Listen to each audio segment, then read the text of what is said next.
Vai rodar de novo?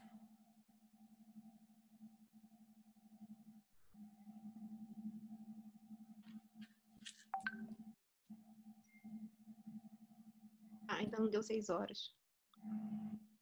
Ah, tá, entendi. Eu ia perguntar exatamente sobre isso.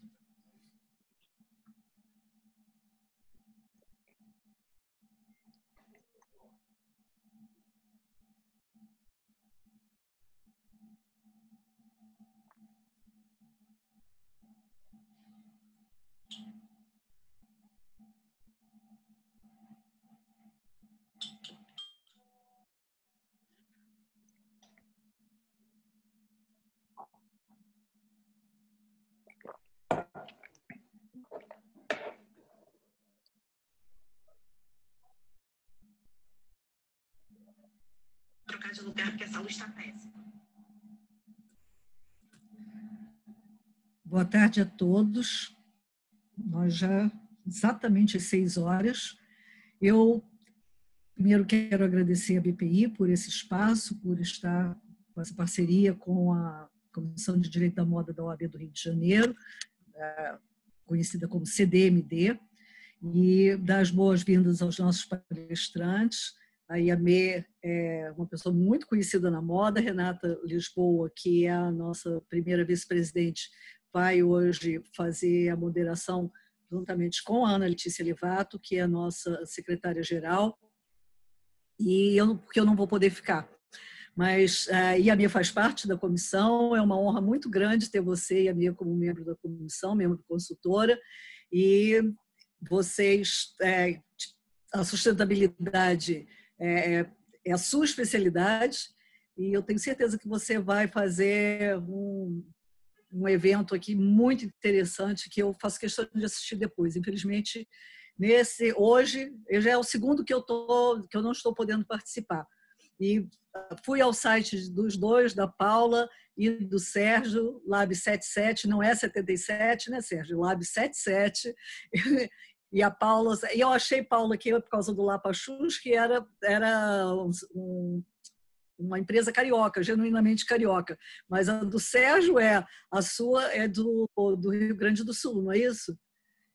Então, ela é cariúcha, né? Porque ela surgiu enquanto eu estava morando no Rio, e agora a gente tem um pezinho em cada estado. Ah, então tá bom. Porque eu cheguei a colocar, quando eu divulguei, que eram duas empresas genuinamente cariocas. Então, mas, enfim, gostei muito do trabalho de vocês, tenho certeza que vai ser muito legal. E eu peço que fique gravando para que a gente possa assistir depois, pelo menos o pessoal da comissão, não sei como é que vai ficar isso, eu deixo por conta da Renata. E agradecer mais uma vez, Yamê, seja bem-vinda. Obrigada por ter aceitado o convite. Meninas, é com vocês, parabéns pelo trabalho dos dois e um ótimo evento para vocês. E obrigada a todos que estão presentes. E até se der para eu entrar no final, eu entro. Eu tenho que preparar um trabalho para amanhã de manhã cedo. Tá bom? Um beijo. Obrigado. Beijo, Débora. Renata, é com você. Débora, você só espera um pouquinho, que antes de você sair, que eu queria fazer um aviso que eu gostaria que você tivesse. Dois. Tá? Primeiro, boa noite a todos. É sempre um prazer, né, a gente vir com um acessório para os eventos da CDMD e esse em especial em parceria com a BPI. Mas é um acessório delicioso. Mas é um acessório e tanto, né, gente? São os desafios. Eu espero que estejam todos bem, em casa e em segurança. E a gente vem tentando sempre olhar o formato, olhar o que a gente tem de importante na comissão, né? O que é significativo, e vai tentando ajustar para acertar, chegar sempre o mais perto do nosso objetivo principal, que é aproximar a moda do direito e abrir um espaço para discussão. E aí a gente tem duas coisas que eu acho que a gente precisa pontuar. A primeira é que a gente, com um desejo muito de contribuir e de cumprir a nossa função social, a gente fez com que os Web Talks tivessem a renda doada. Obrigada, Renata. Eu esqueci de agradecer ao Duar Fashion. Obrigada. A gente, enfim, faz as inscrições em prol das ações do Doar Fashion, e aí a gente começou a medir que podia estar impedindo algumas pessoas de participar por conta da doação. E aí a gente decidiu, nos 45 do segundo tempo, de abrir, e a doação, a partir de hoje, passa a ser facultativa, apesar de super bem-vinda enfim, e apreciada. Esse é um ponto que eu acho que é importante. E o outro é que a gente vem conversando, a gente fez uma reunião no domingo e chegou à conclusão de que a gente estava muito distante de quem está aqui com a gente, e a gente tinha que arrumar uma forma de se aproximar. Então, a partir desse Web Talk, a gente também vai abrir a possibilidade de quem quiser fazer pergunta com vídeo ou áudio, né? Enfim, preferencialmente com vídeo, porque a gente quer ver vocês. Vai ter essa opção, é só sinalizar no chat e a gente vai trazer vocês para a sala e, enfim, e quando concluir, volta para o auditório. Então, teremos mais novidades em breve, né? Mas em breve, assim, em relação à participação. Mas então, posso... Então, tá liberada. Não, é que eu achei que eram Não, era legal, obrigada, é legal. E o Doar Fashion, que tem sido parceiro desde o início, mas eu acabei delegando para a Andréia de Andrade Gomes, que é muito próxima de uma das diretoras do Doar Fashion, e ela fez toda a negociação, e eu acabo, assim, parece que o que a Renata falou agora, de ver a pessoa, isso para mim é tão importante, estar interagindo com o rosto e não com apenas uma foto, como ali a BPI. Eu quero falar com alguém, ver, esse contato visual para mim é muito importante, nem que seja por vídeo, né? Mas é isso. Então, Renata, está nas suas mãos. Obrigada a todos de novo e um bom evento para vocês. Beijo em todos. Beijo. Tchau. Peço licença. Tchau. Tchau. Enfim, então, nesse contexto, eu acho que fica mais ainda bacana o tema que a gente vai tratar aqui hoje. E para mim é uma honra estar com a Ana Letícia dividindo essa moderação ou provocação. Aí eu não sei como é que a gente pode tratar, né, Ana? Sim, com certeza. Vão ser temas tão importantes, interessantíssimos, que a gente vai ficar aqui mais de boca aberta, querendo ouvir e sugar todo esse conhecimento, né, mais específico da indústria. Então, vamos lá, né? Vamos provocar.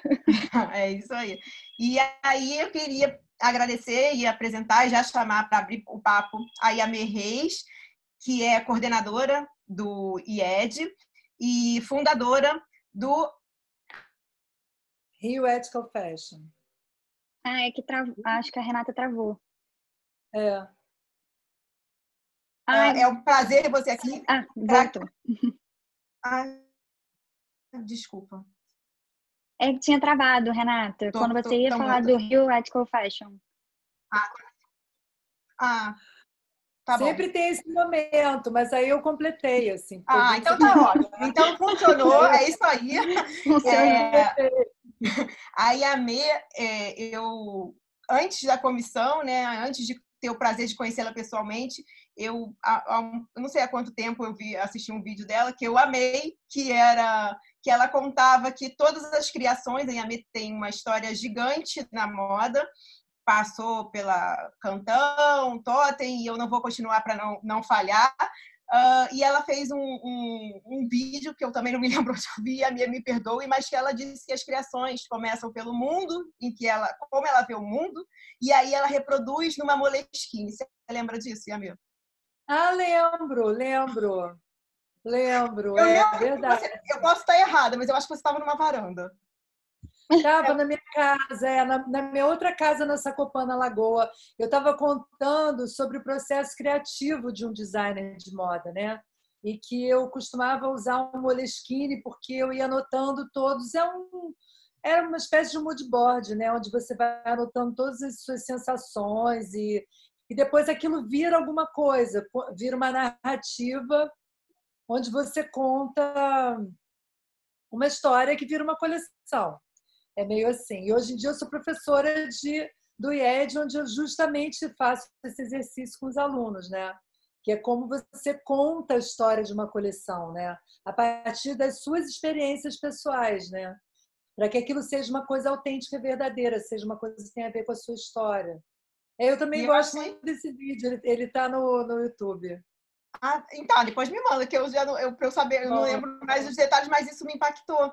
E aí, por que eu lembrei e quis trazer isso agora? Porque a situação que a gente vive hoje, né, a situação do mundo, da nossa sociedade, do Brasil, enfim, ela clama por uma indústria, não só da moda, mas principalmente da moda, porque reflete todos esses vieses da sociedade, sustentável, que tenha um olhar um pouco mais amplo. E aí eu vou passar para a Yamê, porque o nosso bate-papo de hoje vai além do sustentável original, aquele restrito, para um gigante, que o Sérgio e a Paula vão também dividir com a gente a experiência deles. Então, Yamê.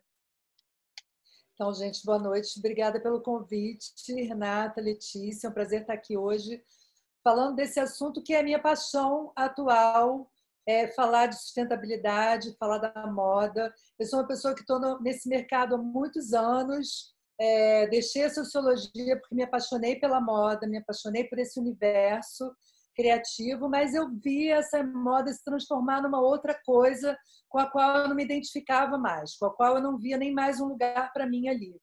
Então, eu venho de uma moda, eu conheci uma moda, eu pratiquei uma moda muito diferente dessa que a gente vai falar aqui hoje. E hoje eu vejo pessoas como a Paula e o Sérgio ressignificar tudo isso e tentar construir novamente uma outra moda. Então, eu vou tentar dar um panorama do que a gente está enfrentando hoje nessa indústria, que não é muito diferente do que outras indústrias estão enfrentando também, né? E isso mais ou menos começou com a virada do século XX para o século XXI, quando você começa a ter o processo da globalização. Essa globalização ela acabou transferindo a indústria local de cada país, tipo a indústria americana, a indústria francesa, a indústria italiana, para a periferia desse sistema, né? Para o sul global, onde você então tinha uma mão de obra muito barata, não sindicalizada, que trabalhava sem regulamentações e por centavos de dólar. Isso só que eles exigiam muita quantidade. Então você tinha dois fenômenos aí. Uma grande margem de lucro para essas grandes empresas e a outra grandes volumes absurdos. Então me lembro que se você queria comprar uma camiseta na China, fabricar por aquele preço, você tinha que comprar 5.000.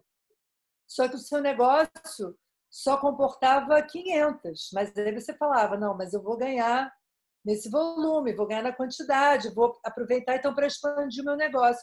E isso então foi criando um ciclo vicioso e de uma certa ganância também, né, econômica, que gerou o fenômeno que a gente tem hoje conhecido como fast fashion, que é um alto nível de produção, uma superprodução de produtos de moda que perderam seu valor totalmente, porque são roupas descartáveis, feitas com mão de obra muito barata, muito mal feitas, produtos muito baratos e ruins, e com uma velocidade de troca muito grande. Então, hoje a gente sabe que já várias pesquisas foram feitas, você usa sua roupa, uma roupa que você compra, ela é descartável, você usa 5 vezes no máximo, né? Quando antigamente a roupa que eu fazia nos anos 80 até os anos 90 eram roupas que duravam muito, roupas com forro, né? Roupas com qualidade, com tecidos muito, muito bons. Então, isso tudo mudou muito, isso tudo passou. Você tem hoje um produto de moda muito sem valor, muito desvalorizado, né? E aí essa cadeia da indústria também ela ficou muito fragmentada, porque você é uma empresa de moda francesa, por exemplo, mas você fabrica em Bangladesh. Então você não tem ideia de que fábrica é essa onde o seu produto é feito. Você não tem a menor ideia. Você não é obscuro mesmo. É feito para você não conhecer. Então se tornou uma cadeia muito longa, com muitos intermediários, Só que quem faz, de fato, a roupa não aparece. E quem ganha, no final, são os grandes varejistas, né? Então, eu acho que a gente tem aí 2 marcos muito grandes que começaram a mudar esse quadro para o que a gente tem hoje, que é essa plataforma que a gente chama de moda sustentável. Eu acho que a gente pode falar de dois fatos. O primeiro que foi o desastre do Rana Plaza, que foi aquele prédio lá em Bangladesh que matou mais de 1.000 mulheres, na sua maioria. E ali naquele acidente, naquele desastre, né, naquela fatalidade, se viu que tinham etiquetas de todas as marcas de moda que a gente conhece. E realmente de targets de preço totalmente diferentes. Você tinha marcas quase de luxo, né, marcas caras, mas você tinha também as marcas muito baratas, todas sendo fabricadas no mesmo lugar. Isso levou realmente um escândalo muito grande, e os grupos ativistas que já vinham chamando atenção e denunciando para a questão do trabalho análogo ao trabalho escravo, então tomaram esse fato e criaram o Fashion Revolution. E eu acho que o Fashion Revolution é um movimento ativista que pergunta quem faz as suas roupas, de fato, né?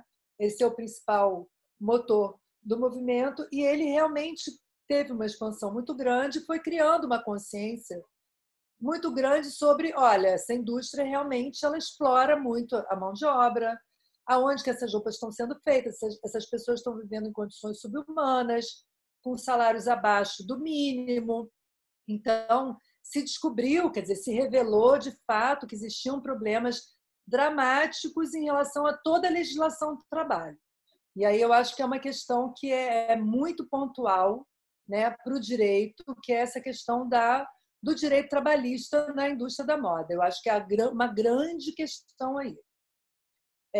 Junto disso, a gente tem, paralelo a isso, porque a indústria da moda ela não está dissociada da economia capitalista como um todo, né? Você tem já surgindo em todas as outras indústrias o grande problema da sustentabilidade, da chamada sustentabilidade socioambiental. E aí, então, a moda vai entrar junto disso. E aí, o outro marco, para mim, muito importante, é 2015, que é um ano depois do Fashion Revolution, quando as Nações Unidas, então, estabelecem as ODS, que são os Objetivos de Desenvolvimento Sustentável, que elas são diretrizes para todas as indústrias globais. E aí eu acho que é uma boa forma da moda, então, encontrar uma ferramenta onde ela pudesse, então, atuar de uma forma a se transformar, né? E a gente vem usando muito essa ferramenta como um facilitador de gestão até, né? E aí eu acho que agora eu posso compartilhar um pouco aqui. Vamos um pouquinho numa apresentação para ficar mais fácil, para eu não ficar só falando. Vou mostrar um pouquinho de imagem para vocês. Maravilha. E a Mê, antes de você continuar, foi bem importante essa sua fala, porque é até o que eu estava lendo. Acho que muita gente, quando pensa em sustentabilidade, só pensa em meio ambiente, em resíduos, na utilização excessiva de água, mas não sabe que envolve toda essa parte social, até agora envolvendo, né, o movimento Black Lives Matter, a questão, né, de inclusão. Então é bem legal deixar isso esclarecido, né, a todos, que é uma questão que envolve tudo, desde pessoas, animais, a meio ambiente. Não, ela envolve o planeta como um todo e o ser humano como uma parte integrante dele. Então, por isso que eu gosto de sempre falar das ODS, porque eu acho que, através delas, você tem uma ideia muito melhor do que seja sustentabilidade. Senão, ela fica muito fragmentada. Então, a ONU, então, ela definiu o que é um desenvolvimento sustentável, né? Ela, de 2015, ela estabeleceu essas 17 metas para 2030, quer dizer, a gente teria 15 anos para trabalhar isso e para atingir metas importantes, né? Então, ela define o desenvolvimento sustentável como aquele que satisfaz as necessidades do presente, sem comprometer a capacidade das gerações futuras de suprir as suas próprias necessidades. Então, significa, olha, não vamos destruir tudo, porque vem gente por aí. Que planeta é esse que a gente está deixando para frente, né? A gente vai aumentar essas desigualdades até quando? Então, eu acho que é importante ter na cabeça sempre isso, que o desenvolvimento sustentável é aquele que possibilita que as gerações futuras desfrutem também de riqueza, né? De geração de riqueza e de bem-estar, e essas 17 metas, então, elas abarcam tudo, elas abarcam educação, elas abarcam água potável, que nem todo mundo tem, água limpa para beber, energia, enfim, uma série de metas. Mas, e elas se transformam, por exemplo, aqui eu trouxe para vocês verem a Inditex, né, que é a dona da Zara, ela usa as ODS como uma ferramenta de gestão. Então, ela pega todas as áreas do negócio dela e ela diz: que ODS que eu estou aplicando aqui? Eu estou aplicando essa. Para ela ter um panorama de que, no negócio dela, ela realmente consegue atuar de uma forma sistêmica e global. Então, isso é só um exemplo de como que uma empresa pode usar essa ferramenta das ODS. Eu gosto muito porque eu acho que facilita a gestão e facilita o entendimento de todo mundo dentro da empresa, né? E aí eu trouxe, assim, só para pontuar as principais ODSs que eu acho que a moda trabalha e vem tentando trabalhar dentro da sua indústria, que são a igualdade de gênero, porque a nossa indústria, 80% dela é feminina, e as mulheres, a gente tem essa pirâmide aqui, né, para mostrar para vocês que as mulheres negras elas estão na base dessa pirâmide, completamente desfavorecidas em termos de salário, sem possibilidade de ascensão para cargos de gestão, para cargos de liderança. Acima delas, os homens negros, acima deles, as mulheres brancas e acima das mulheres brancas, os homens brancos. Então, é muito importante a gente visualizar essa pirâmide e entender que a gente precisa trabalhar nisso, a gente precisa trazer, diminuir essa desigualdade dessa pirâmide, né? Ao lado aqui, o consumo e produção responsáveis também é muito importante, porque aí tem duas vertentes. Uma que é do excesso de produção, né? Então, é uma produção responsável, uma produção onde os produtos não sejam descartáveis, né? Onde eles tenham qualidade e não sejam descartáveis.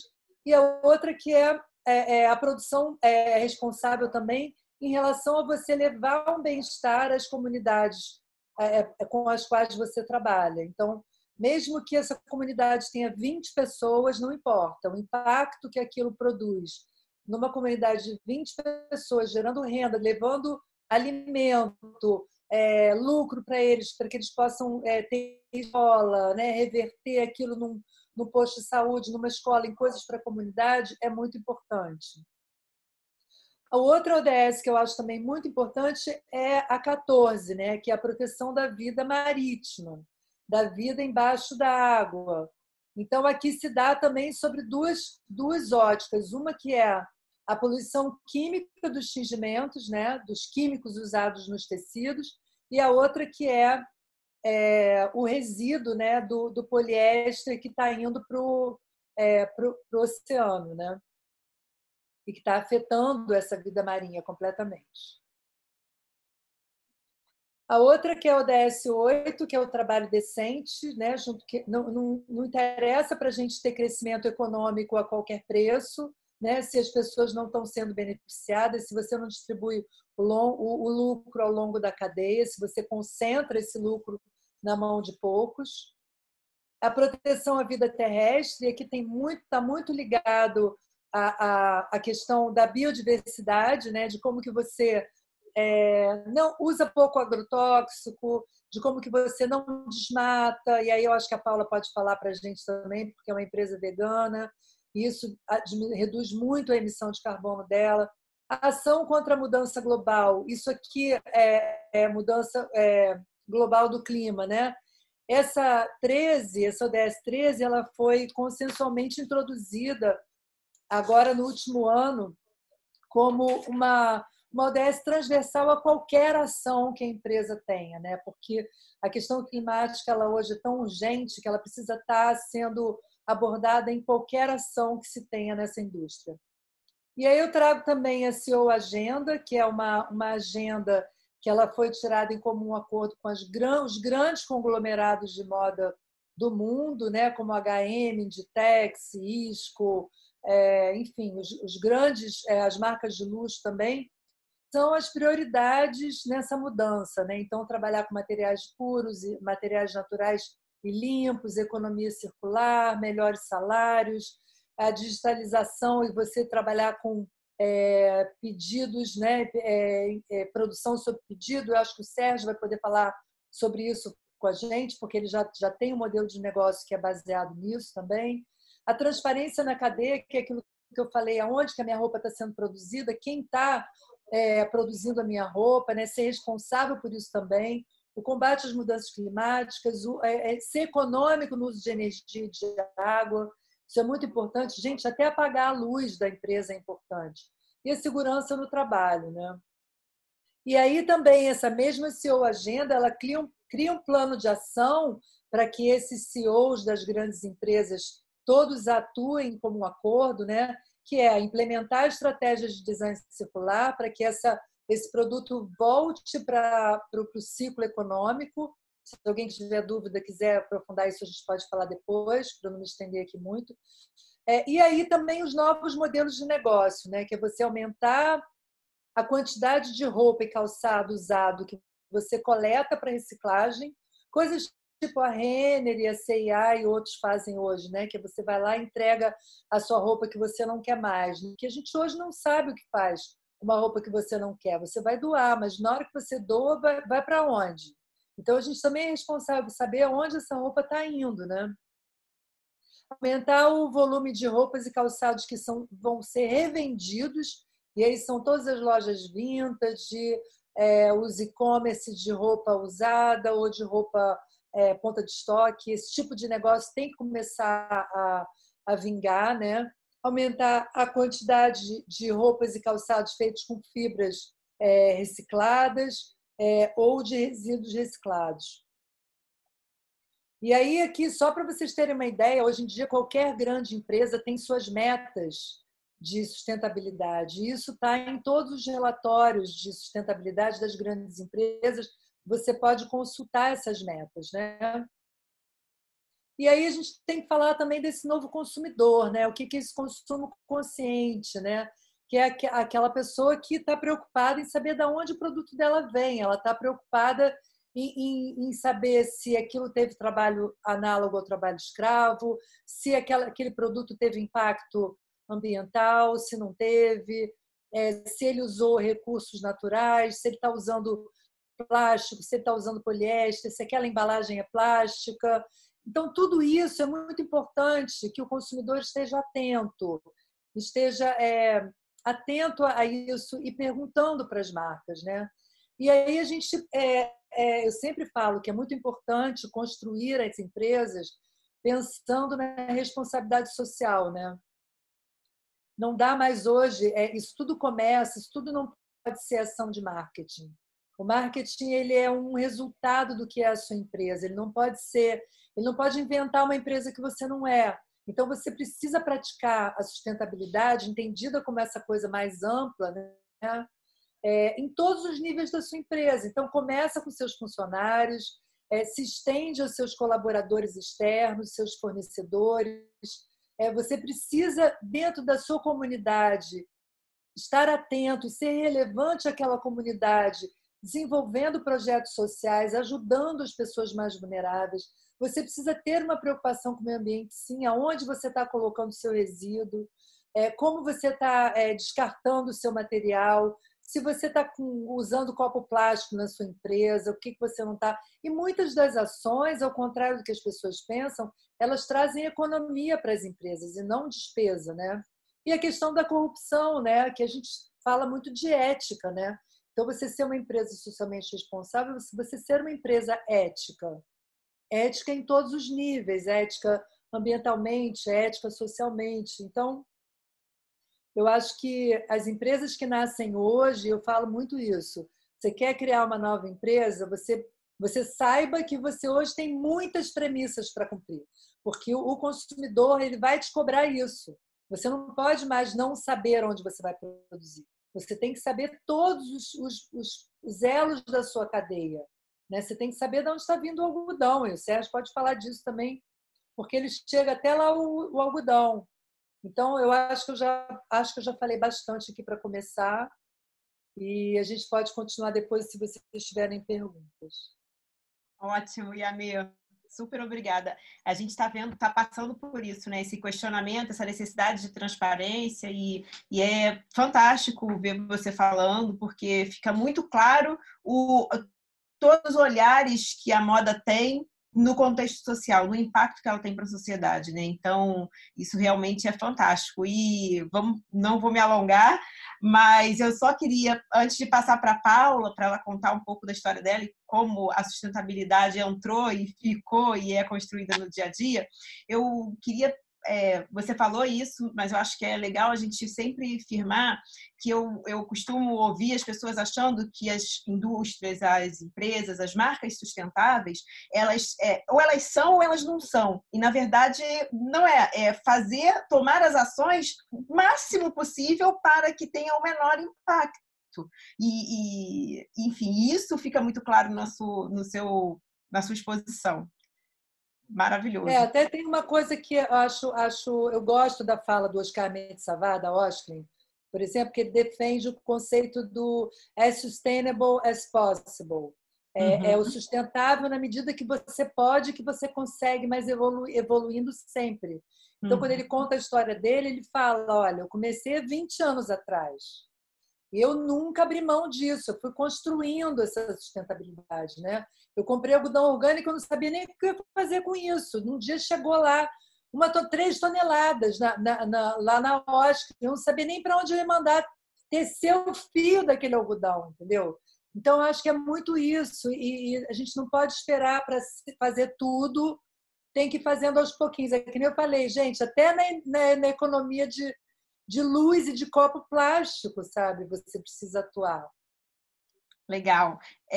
E nesse contexto, a propriedade, além do direito do trabalho, que eu acho que você contou muito bem, é isso mesmo, né? Tem um aspecto trabalhista, porque a indústria da moda é muito permissiva, né, nesse quesito, né? Mas tem a questão da propriedade intelectual também, porque as pesquisas para desenvolver soluções que atendam a esses novos requisitos, né, esses novos problemas que a gente está enfrentando, que não são novos, mas o resultado a gente está vendo agora e está presente para isso, é importante. E a gente vem experimentando em diversas esferas da sociedade as pessoas preocupadas em fazer isso acontecer. Inclusive... Pode falar. Inclusive sobre esse ponto, né, de propriedade industrial e o que a Yamê falou, que não é só uma questão de marketing, né, é uma questão de greenwashing das empresas que se vendem como sustentáveis, mas quando você vai ver toda a cadeia ou até aquele mero atividade ou transformação não é tão impactante como eles estão mostrando. E eu até vi, Yamê, hoje um dos eventos do Rio Ethical Fashion com o Oscar, e ele falando do as sustainable as possible. E voltando, né, sobre propriedade industrial e a questão da cadeia, como é difícil, né, cada vez mais a gente ter total noção da onde vem a nossa mão de obra, o algodão. Entram aí as marcas de certificação, né, que são um meio de fiscalização tanto do consumidor em saber se os produtos que eles estão comprando, consumindo, aquela marca é de fato sustentável, nas questões que ela se diz sustentável, assim como a própria empresa se torna mais fácil dela também saber se aquele fornecedor dela está de acordo com os parâmetros nesse sentido. Então, é bem legal também pontuar. Com certeza, talvez o Sérgio tenha algo a falar sobre isso, já que ele utiliza o algodão. Não sei se ele e a Paula encontram marcas de certificação no dia a dia dele, se já pensaram nisso também. Seria legal ouvir. Sim, com certeza. Na parte do algodão, quando você tem um algodão sustentável, por exemplo, ele recebe o selo BCI, que é Better Cotton Initiative.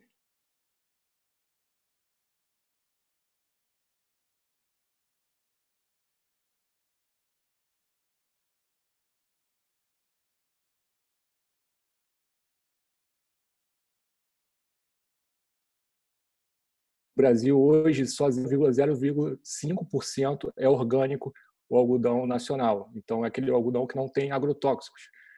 Quando a gente fala de algodão sustentável, ele não quer dizer que ele seja orgânico, né? Ele quer dizer que ele seja que aquela colheita ela tem uma fiscalização, tem um acompanhamento e que tenha um acompanhamento se socialmente e ambientalmente ela tem um plano de no longo do tempo ter o menor impacto possível. Então, hoje, a nossa empresa, para a gente adquirir o nosso algodão, nosso fio de algodão, a gente sempre tem que ter esse selo, o BCI, e a parte orgânica, do algodão orgânico é mais complexo, né, porque a produção é muito limitada. Hoje em dia, a gente só está conseguindo algodão orgânico com malharias de porte um pouco maior. No nosso caso, é a Menegote. Antes de passar para a Paula, desculpa, Paula, eu vou só ler um comentário da Tatiana Cotrim, que ela diz que o blockchain para rastrear toda a cadeia também seria interessante, além das certificações. Fala, Yamir. Não, porque eu ia falar exatamente sobre isso que a Tatiana comentou, claro, o blockchain seria o ideal, só que é um processo caro, já existe implementado em algumas áreas industriais, né? Ele realmente consegue rastrear. E existe uma plataforma que está sendo criada chamada Rastra, de uma menina até lá de Santa Catarina, que ela está tentando botar essa plataforma, mas é uma tecnologia super complexa, gente, e cara. Então ela está tentando. Aí a gente vem com a barreira real da moda, né? Que são pequenas indústrias, o que as grandes são as exceções, não é a regra, né? Enfim, a gente tem Paula, mas desculpa. Com certeza o blockchain resolve bastante. Não, eu iria complementar o Sérgio. No nosso caso, faz 2 anos, a gente lançou uma linha que é a Lapa Recicla, em que os produtos são feitos com a trama da garrafa PET no seu cabedal, né? O cabedal é aquela parte do tecido que envolve o calçado. E uma das primeiras dificuldades é a gente conseguir comprar dentro de uma quantidade que fique ok, né, dentro de uma produção de pequena escala, em formato slow. E então, tu encontrar um parceiro que seja certificado e que te ofereça essa oportunidade de comprar né, em uma metragem menor é o primeiro desafio. E o segundo desafio que a gente encontra é junto a custo.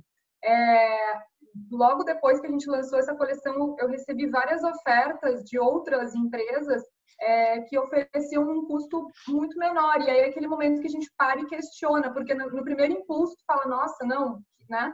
E aí depois a gente vai um pouco mais a fundo e eu fui descobrir que existiam tecidos assim feitos com garrafa PET virgem, que estava sendo produzida para o tecido e não estava sendo retirada.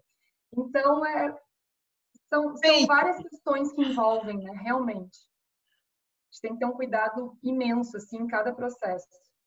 Conta um pouquinho para a gente da Lapa Shoes e da onde veio esse primeiro movimento de criar uma marca de calçado vegana e envolvida com tantas outras questões que hoje a gente fala sociais da marca e sua pessoal também, Paulo. Então, primeiro eu gostaria de agradecer ao convite, é um prazer estar aqui, estou com o meu caderninho, a Yamê fala e eu estou sempre anotando, né, porque é uma aula cada vez que a gente escuta ela. A gente teve prazer, eu e o Sérgio, mais uma turma grande, de estar com ela aí nos últimos meses, acompanhados pelo Sebrae também, e foi super bacana, assim, no crescimento e desenvolvimento das nossas marcas. Mas, assim, a Lapa tem muito da minha história, eu digo, é a pessoa da Paula dividida num CPF e num CNPJ, né? Eu costumo brincar. E em 2015, quando a Lapa surgiu, eu trabalhava no CEBEDES, que é o Conselho Empresarial Brasileiro para o Desenvolvimento Sustentável. Então, eu já tinha uma noção de tudo que eu não poderia, de tudo que eu não queria e da dificuldade de você ser uma grande empresa hoje no Brasil, que o CBEDS atende as 70 maiores empresas do país, para auxiliar na regulamentação da sustentabilidade nas suas mais diversas áreas. E eu trabalhava na parte da comunicação, e aí a gente entende como é difícil uma empresa grande se adaptar a todos esses preceitos, né? A gente via união de CEOs de PepsiCo e Coca-Cola buscando juntos uma solução frente ao governo federal, CEOs de diversas empresas tentando realmente articular. E aí eu entendi ali que se eu fosse criar alguma coisa, vários desses caminhos, o que eu não gostaria de seguir, né? Como eu já gostaria de começar de uma forma o mais correto possível. E aí eu fui picada pelo bichinho do empreendedorismo, né? Eu sempre gostei de usar calçado sem salto. E no Rio Grande do Sul, enfim, tinha contato com um artesão que produzia. Comecei a usar no ambiente majoritariamente masculino para reuniões e tudo mais, e minhas colegas de empresa começaram a pedir, então minha mala ia mais cheia de calçados para o Rio de Janeiro do que de roupas minhas. Eu falei, opa, tem um nicho de mercado aqui. E aí, quando eu decidi abrir a empresa, ainda trabalhando no CBEDS, né, eu, desde o começo, assim, decidi pesquisar antes de simplesmente sair fazendo. Assim. Comecei a ir a feiras, né, procurar muito online, conversar com muitas pessoas que naquele momento eu já conhecia e poderiam me auxiliar. E num primeiro momento, a barreira que a gente encontra é o que eu trouxe antes, é a compra de material, encontrar um fornecedor que seja realmente parceiro, te enxergue como, né, te dê uma credibilidade, te enxergue com um potencial e não simplesmente como mais um. Mas mais difícil que isso ainda é tu ter uma ideia de acompanhamento da sua cadeia, né? Porque hoje a gente sabe que essa indústria da moda ela é muito pulverizada no sentido de processo. Às vezes tem contato com quem costura, mas não tem contato com quem faz a finalização. Então, isso me incomodava um pouco. E aí, quando eu encontrei, de fato, a família que é hoje a família que coordena, até o momento, né, a nossa produção, e eu entendi, e eles entenderam o que eu queria com a Lapa, as coisas começaram a fluir de uma forma muito mais tranquila, digamos, né? Acho que se estabelece uma relação de confiança, e aí tu consegue passar a mensagem de fato para chegar numa construção em que tu vai ter certeza do material que você está comprando, desde o seu tecido, a sua corda, e principalmente hoje a cola, né, que é uma discussão longa que dá para se ter, o tipo de cola que você usa no material. Existem colas que são feitas à base de casca da pata do cavalo, por exemplo, de casco de tartaruga. Então, assim, são coisas que não são aparentes, que são ocultas dentro do produto e que, por muitas vezes, você pega de surpresa, você não consegue saber, né, como isso está sendo trabalhado no seu processo produtivo. Então, a Lapa surgiu realmente de uma inquietude minha com essas questões. Eu queria, acho que, mais provar para mim mesmo que eu conseguiria fazer algo assim, e no final acabou caindo no gosto das pessoas. A parte de ser uma marca vegana, ela foi acontecendo ao longo do processo, até, não sei se a minha vai lembrar, numa conversa com ela e com a Lili, elas me falaram, Paula, você é vegana, porque eu deixava isso escrito no rodapé, lá no cantinho, assim, até realmente, de fato, compreender, né, que esse processo, ele tinha se dado de uma forma correta e eu poderia, de fato, afirmar isso do meu produto. E no momento que a gente afirma, várias portas vão se abrindo. Eu acho que hoje a gente tem uma questão que todo pequeno empreendedor, e grande principalmente, tem, que é da sociedade ativamente vigilante via rede social. Eu acho que no momento que a gente enxerga isso como algo positivo e que possa jogar do nosso lado, tem muito a ganhar. Eu, como marca pequena e como uma eterna aprendiz nessa área, já tive contribuições incríveis de clientes nossos desde o começo da marca, que são adeptos ao veganismo já há muitos anos e que foram me trazendo insights, me trazem insights até hoje. E eu acho que realmente, como, né, corroborando com a fala da Yamê, é um processo de construção. A gente não consegue ter né, nascer de forma perfeita, mas a gente consegue ir buscando essa perfeição aí ao longo do tempo. Eu vou compartilhar a minha tela aqui com vocês. Eu fiz também uma apresentaçãozinha são 58 slides, estou brincando, gente. Acho que é o quê? Acho que tem uns 11 aqui para eu compartilhar com vocês. É só para a gente conseguir visualizar um pouco algumas imagens e um pouco do que é a Lapa, esse camaleãozinho verde aí, que a ideia do camaleão é com que o nosso calçado possa se adaptar a qualquer ambiente. Eu já fiz Lapa para noiva, e aí foi minha realização, se eu puder usar esquadrilha em casamento, então tá tudo certo. E a nossa missão e propósito é realmente provocar a quebra de alguns padrões impostos pela sociedade, aquela questão de precisar a mulher usar o salto alto para se afirmar para alguma coisa, mas principalmente ser uma plataforma para gerar voz e equilíbrio entre pessoas e causas. A sustentabilidade sempre ficou muito clara para mim, que ela tem 3 pilares, que é o pilar social, o ambiental e o econômico. Num primeiro momento, eu me apeguei muito ao discurso social, mais até do que o ambiental. Então, todas as nossas campanhas, desde o início, elas tiveram sempre conexão com alguma causa. Desde essa foto, essa primeira imagem aqui, foi agora em 2018, em que a gente disse, poxa, por que sempre o mesmo padrão estético para a foto? A gente foi para dentro do Retiro dos Artistas, convidamos 6 senhores de 80 a 95 anos, que foram nossos modelos. Então, essa é a Claire, a gente pintou o cabelo dela de rosa pink, ela está aqui maravilhosamente posando para nossa campanha, e aí parte das vendas eram revertidas para o Retiro dos Artistas. A gente levou esses senhores para participar de uma feira hype com a gente, onde a gente apresentou eles todos lá na Lagoa. Em 2016, em que a gente lançou uma campanha em que o Luiz, que é esse menino aqui da ponta ao meu lado, ele é um grafiteiro, morador do Complexo da Maré, e ele grafita telas com objetos que ele retira do lixo. Então, o Luiz foi nosso primeiro modelo homem. Ele nunca tinha feito nenhuma exposição dele fora do lugar onde ele mora, e aí a gente estava participando do Carandaí 25, que é um coletivo de moda dentro do Shopping Rio Sul.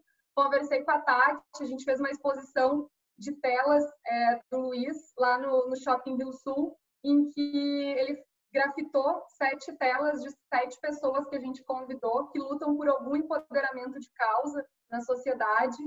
E aqui essa imagem aqui ao lado, em que a gente está de mãos dadas, foi na Praça do Ó, no final de semana em que a gente lançou a Lapa Recicla, que é a coleção então feita com a garrafa PET. A gente entendeu que para lançamento a gente deveria trazer algo de educação junto, de novo, né? A gente sabia que pessoas que acompanham a Lapa, elas têm essa consciência e muitas estão abertas a aprender. Então, a gente fez uma manhã de coleta de lixo na Praça do Ó, até o Hotel Praia Linda. E aí foi onde ocorreu o lançamento, então, da Lapa Recicla, né, que é uma PET reciclada a cada par. E a questão da sustentabilidade, ela é realmente inerente ao processo, mas ela vai acontecendo ao longo do tempo. Desde o ano passado, a gente viu um crescimento maior acontecendo no nosso e-commerce. Então, surgiu uma preocupação de entender qual seria o impacto dessas embalagens, porque a gente acredita que tem que haver uma preocupação com aquilo que é produzido até o momento que meu cliente comprou, e a gente esquece que aquele produto ele continua sendo de responsabilidade sua no momento que o cliente não tem mais tanto interesse por ele, né? Que ele é quase que descartável. E também no momento em que eu estou fazendo um envio, toda aquela embalagem estendida para chegar até a casa do cliente sem avaria dos correios, né, Sérgio? E quanto isso despende. Aí a gente, então, se associou a Eu Reciclo para receber esse selo que compensa, então, essa emissão de carbono, né, com essa quantidade de embalagens. Fizemos esse cálculo junto a eles. E agora o projeto volta para casa, que era para a gente ter lançado ele no início de abril, por conta da pandemia, ainda não ocorreu, mas a ideia é que a gente comece a fazer uma recoleta desses produtos que os nossos clientes não têm mais interesse. Hoje a gente tem uma parceria com a Corrente pelo Bem, que é uma ONG que trabalha com moradores de rua na cidade do Rio de Janeiro. A gente já manda alguns calçados nossos para eles levarem até esses moradores, mas a ideia é que a gente intensifique no momento que as nossas lojas puderem voltar a funcionar normalmente e instigue que nossos clientes tragam esses calçados de volta para a loja, a gente mande eles para a fábrica, para o ateliê, eles deem uma melhorada, enfim, produtos que não estejam aptos a serem já encaminhados, e a gente consiga dar uma nova vida para eles, né, para eles serem reutilizados. E clientes que aceitarem fazer isso vão ter um desconto que a gente ainda está definindo entre 10% e 15% na aquisição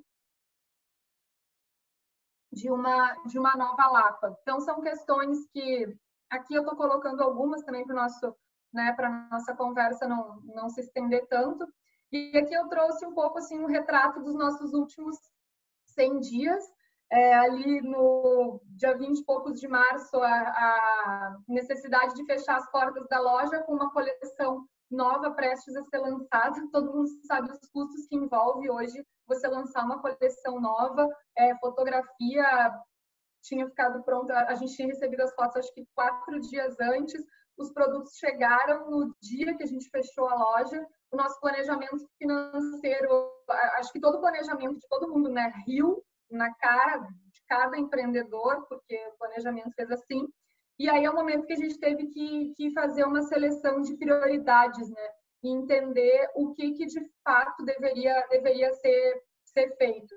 E aí então surgiu a Vozes da Lapa e junto com ela uma pergunta do milhão que a gente brincou dentro da nossa equipe, né? Como que a gente vai impactar essas pessoas de forma que a gente não gere uma infoxicação? Eu acho que o que eu mais senti no mundo durante a pandemia foi uma crescente de lives em que a gente queria consumir aquilo tudo, se sentia culpado por não estar conseguindo absorver, por não estar conseguindo acompanhar. Então eu disse, gente, calma, vamos conversar com quem de fato já acompanha a gente. Eu acho que é o momento da gente internalizar um pouco e comunicar para esses clientes, né?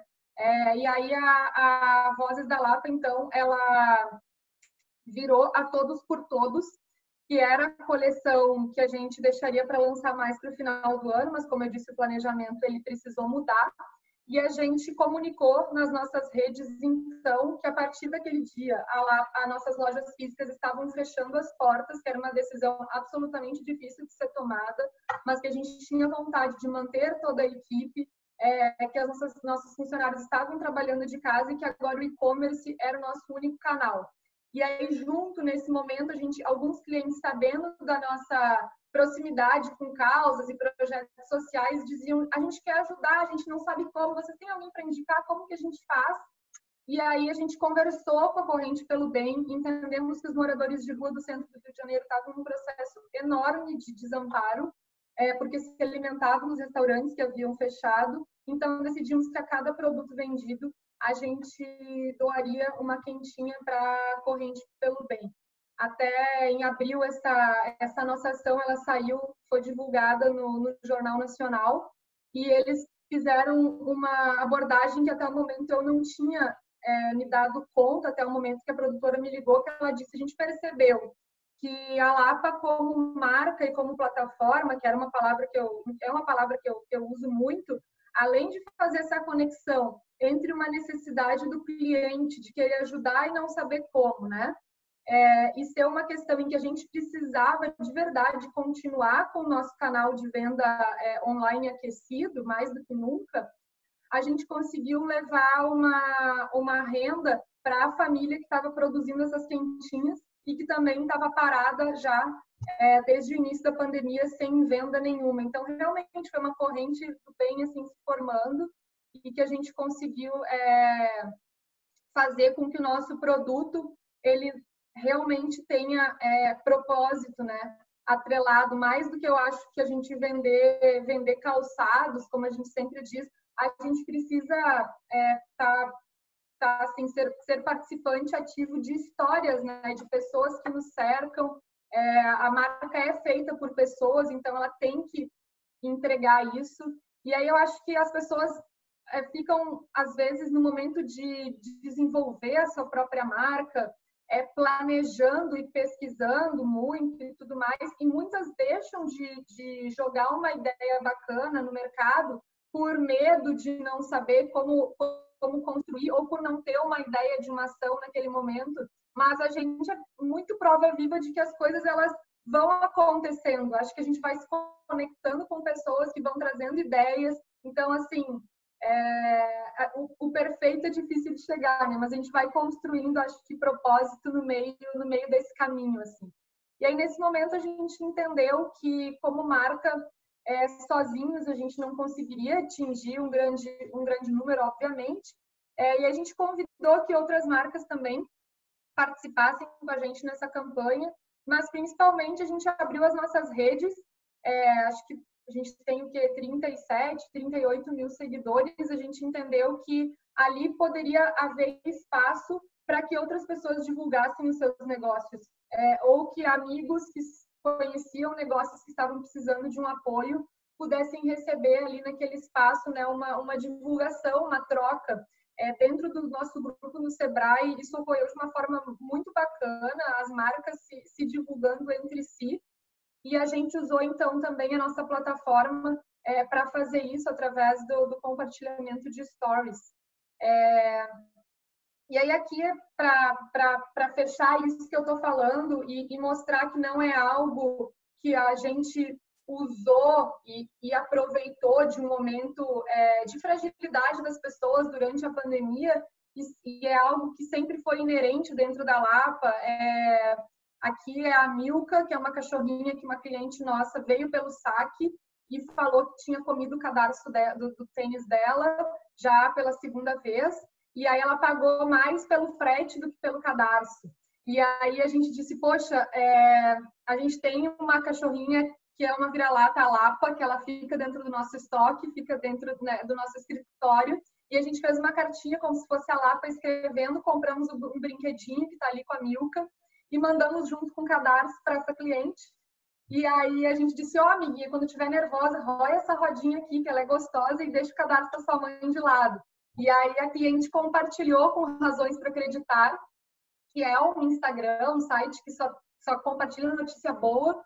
E a gente, enfim, recebeu organicamente, né, uma gama de pessoas assim, achando bacana a história e tudo mais.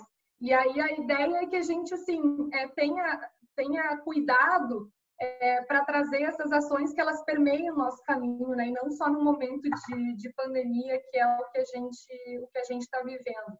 Então, sim, a gente precisa ter todo esse cuidado com o produto, eu digo, de uma ponta a outra, mas com várias ondas no caminho, assim, né?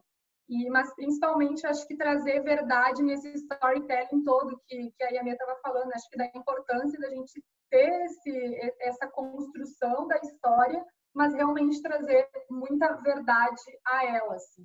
Eu vou passar aqui. Deixa eu ver uma coisa. Deixa eu ver. Eu não coloquei. Eu tinha finalizado a minha apresentação com uma frase de uma camiseta da Lab 77, que dizia vai ficar tudo bem, e é um arco-íris, para passar a minha fala para o Sérgio, mas eu não sei porque ela não apareceu. Aqui é uma camiseta que eu quero comprar, inclusive. E é isso que eu quero deixar, essa mensagem. A gente acredita realmente que vai ficar tudo bem, mas que a gente precisa estar muito juntinhos aí para que isso aconteça. Obrigada, gente. Obrigada, Paula. Maravilhosa a sua fala, né, Ana? A Andréia, que é a nossa segunda vice-presidente, estava aqui colocando que é uma belíssima ação. Na verdade, é isso, é gente de ponta a ponta, né? Porque é gente do início, a gente no final. Então, precisa ter ações humanas e cuidadosas o tempo todo. Enfim, muito, muito legal. Antes de a gente entrar no debate, vamos passar logo para o Sérgio. E a May, o que você acha, Letícia? né? Ah, E aí a chat gente legal. conversa. Vamos. E parabéns, Paula. Super bacana. Nossa, eu fiquei aqui quase que emocionada com tanta essa colaboração, tanto bem, fazer o bem, né? É isso que a gente História precisa. linda. Fazer o bem. Gente, antes de começar aqui a Só apresentação... um minutinho que a Yami está falando. Yami tem que desbloquear o seu áudio.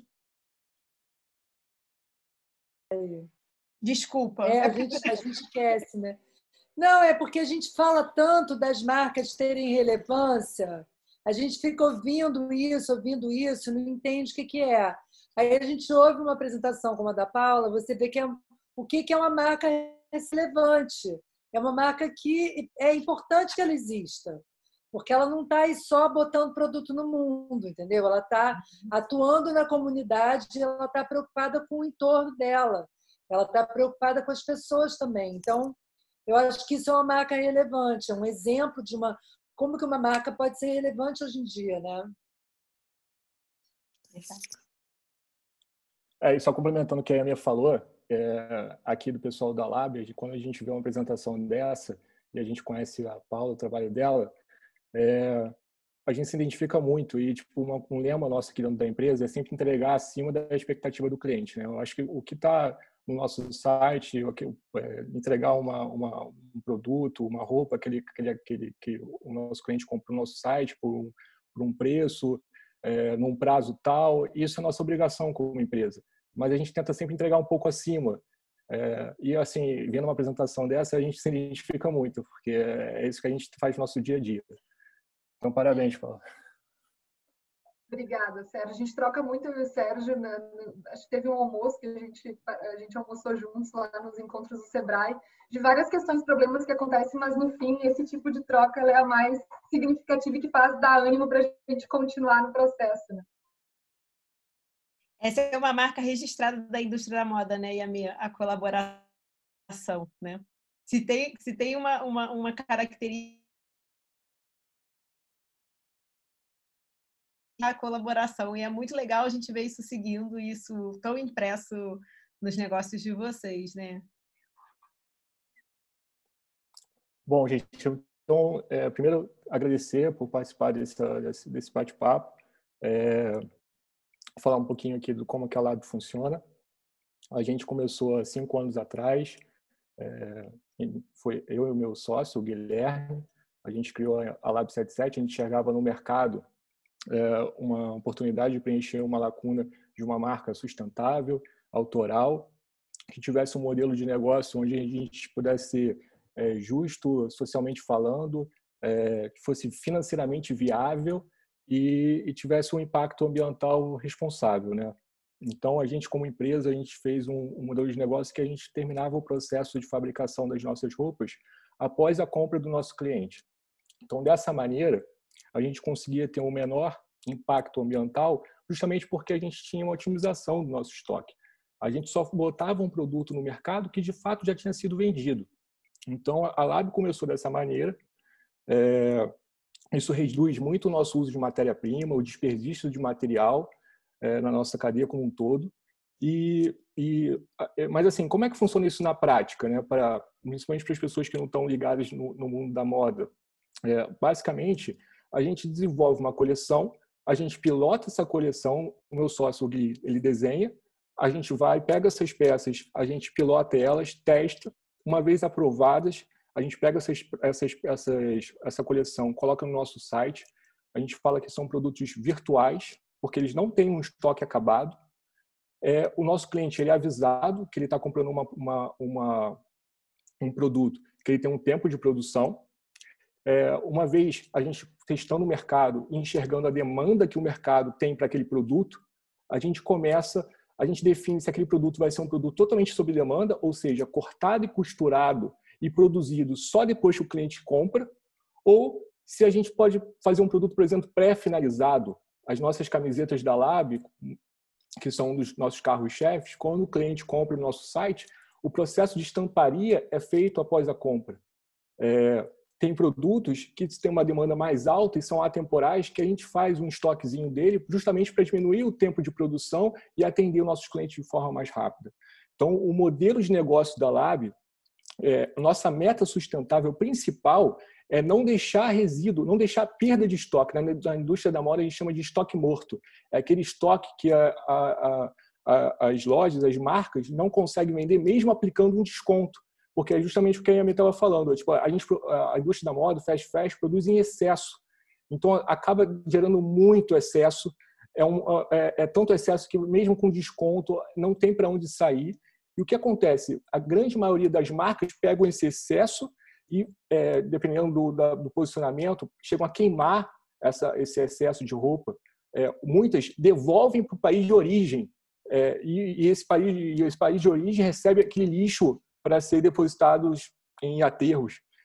Enfim, só para vocês terem uma ideia, a gente está falando de, no ano, são 150 bilhões de roupas e 30% dessa produção de roupas ela não é vendida, ela vira um estoque morto. Então, o nosso foco como empresa é crescer, conseguir escalonar, mas, ao mesmo tempo, manter um modelo de negócio onde eles não gerem um estoque morto. Porque a gente tem que colocar no mercado algo que, de fato, vai ser comprado, um produto de boa qualidade, que vai ser durável, um produto da indústria fast fashion pode chegar, se for sintético, a gente na Lab só trabalha com materiais naturais, mas um produto sintético pode durar até 200 anos no aterro sanitário. Então, é um impacto muito relevante, né? Socialmente falando, que a gente pode falar da indústria. Então, assim, só para deixar mais claro, o nosso modelo de negócio para o impacto ambiental é justamente ter esse modelo que entende a demanda do nosso consumidor e aplica um modelo de produção adequado para essa demanda. Socialmente falando, eu gosto sempre de falar que a gente fez aqui na nossa... A Lab começou numa sala de 30 metros quadrados, né? E a gente foi crescendo organicamente.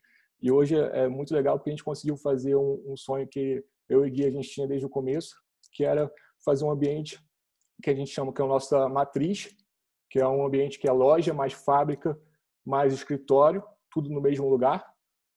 Eu estou no escritório, ali atrás é a nossa fábrica e embaixo a nossa loja. Então, é um ambiente onde a gente consegue trazer a transparência que a gente tanto queria trazer para a indústria da moda, junto no momento da compra do nosso consumidor. Então, a gente gosta de falar que quando o consumidor chega na nossa loja, ele consegue enxergar os bastidores de uma marca de roupa. Ele consegue ver a estamparia, as costureiras, a criação, tudo no mesmo lugar. É quem faz todo o processo de roupa dele. Isso foi uma coisa que a gente, desde o começo, queria, não conseguimos. Claro, empreendedorismo, né? A gente, cada dia, a Paula sabe muito bem, a gente é uma batalha, a gente vai crescendo devagarzinho. A gente conseguiu inaugurar no ano passado esse ambiente, mas eu gosto sempre de falar porque, socialmente falando, é um ambiente em que a gente tem pessoas de várias idades, desde pessoas nas nossas costureiras que têm uma idade mais elevada, a pessoas que estão começando, estagiando aqui na nossa empresa, e ao mesmo tempo a gente coloca o nosso cliente dentro de um ambiente tipo inovador, que a gente cria tudo aqui dentro, e tem um contraste muito grande entre gênero, uma diversidade muito grande de religiões aqui dentro. Então, assim, é muito interessante. Além disso, completando o que a Emmett tinha falado sobre relação à produção, uma grande parte da nossa produção é interna, ela é feita aqui, mas uma parte ela é feita fora, que é justamente aqueles produtos que têm uma escala maior, que a gente sabe que são atemporais, e a gente sabe que não vai existir um estoque morto com relação a eles. Então, a gente faz uma produção, por exemplo, o nosso fio. A gente tenta ter o controle total da cadeia. A gente sabe onde a gente compra o fio, onde a gente tece o fio, onde a gente lava, onde a gente tinge. Então, toda a nossa cadeia ela é rastreada. Justamente para ter um fair trade, a gente sempre tenta criar um vínculo com os nossos fornecedores. Não tem como você ser uma marca sustentável e ficar mudando de fornecedor toda hora, porque isso não existe. Cada fornecedor é uma batalha. Uma vez você encontra um fornecedor, você tem que criar um vínculo com ele. E aquela coisa, tipo, na pandemia, isso ficou claro. As marcas que não têm um vínculo com seus fornecedores, então, é uma mão de via dupla. O fornecedor sabe que naquela marca ele pode confiar e a marca sabe que naquele fornecedor ele sabe confiar.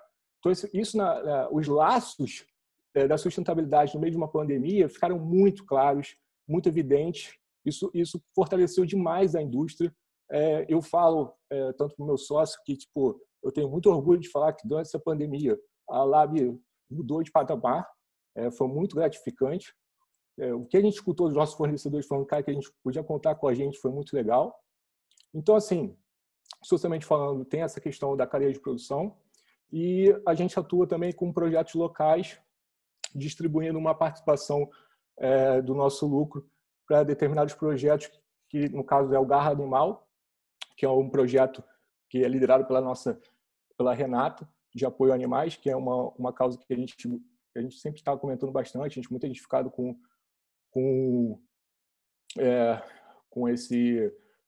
enfim, com os animais e com a Renata. E o projeto também local da despoluição das lagoas da Barra da Tijuca e do Jacarepaguá, que é onde a gente concentra, onde está localizada a nossa matriz. E aí, criando um vínculo desses projetos com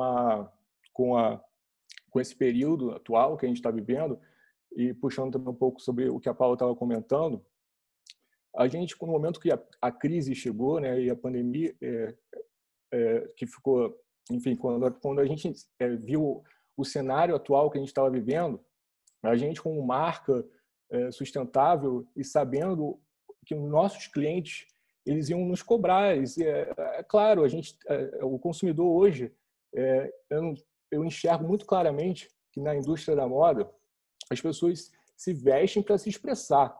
Então, elas criam um vínculo muito forte com a indústria da moda. É muito mais fácil você criar um vínculo com uma marca de roupa do que, por exemplo, com uma indústria de energia. Tem uma certa distância. Então, assim, era muito claro que os nossos consumidores iam cobrar da gente um posicionamento com a questão de contribuir para a sociedade num momento como esse. Então, claro que o primeiro aspecto durante a crise foi passar segurança para a nossa equipe, como um todo, para os nossos fornecedores, e a gente teve que fechar a nossa loja, claro. O primeiro passo, a parte mais complicada foi porque 90% a gente só ficou com 10% do nosso efetivo atuando fisicamente. Todo mundo que tivesse familiar de risco ficou de home office, e os 10% que não tinham familiares de risco e também não eram da zona de risco, a gente providenciou um transporte privado. Mas como a gente é fábrica, né, a gente teve que continuar pelo menos com 10% para não parar um pouco, para não parar a nossa venda online e não deixar a empresa totalmente parada. E aí, nesse momento, assim, foi muito legal, porque a gente passa a escutar o nosso público. É um pouco o que a Paula falou, acho que o que a gente tenta como empresa é sempre trazer o nosso cliente para dentro da nossa criação, do nosso dia a dia, e escutar ele a todo momento. E nesse momento a gente teve que pivotar, a gente teve que mudar completamente uma coleção que estava pré-definida para o lançamento, que era a coleção de inverno nossa. A gente pegou essa coleção, um dos nossos diferenciais é justamente por não ter esse estoque pronto, a gente conseguir rapidamente mudar.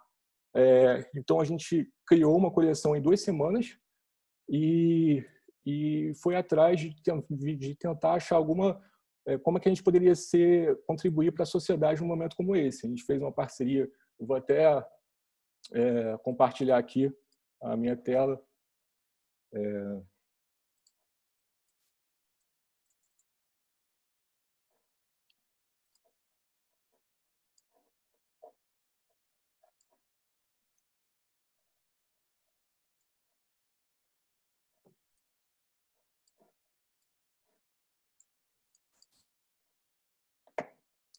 Bom, a gente fez uma coleção chamada Otimista, que é uma coleção que 50% do faturamento seria revertido para a CUFA, que é a Central Única das Favelas, e esse valor seria destinado à atuação do Covid-19 nas comunidades mais carentes do Rio de Janeiro.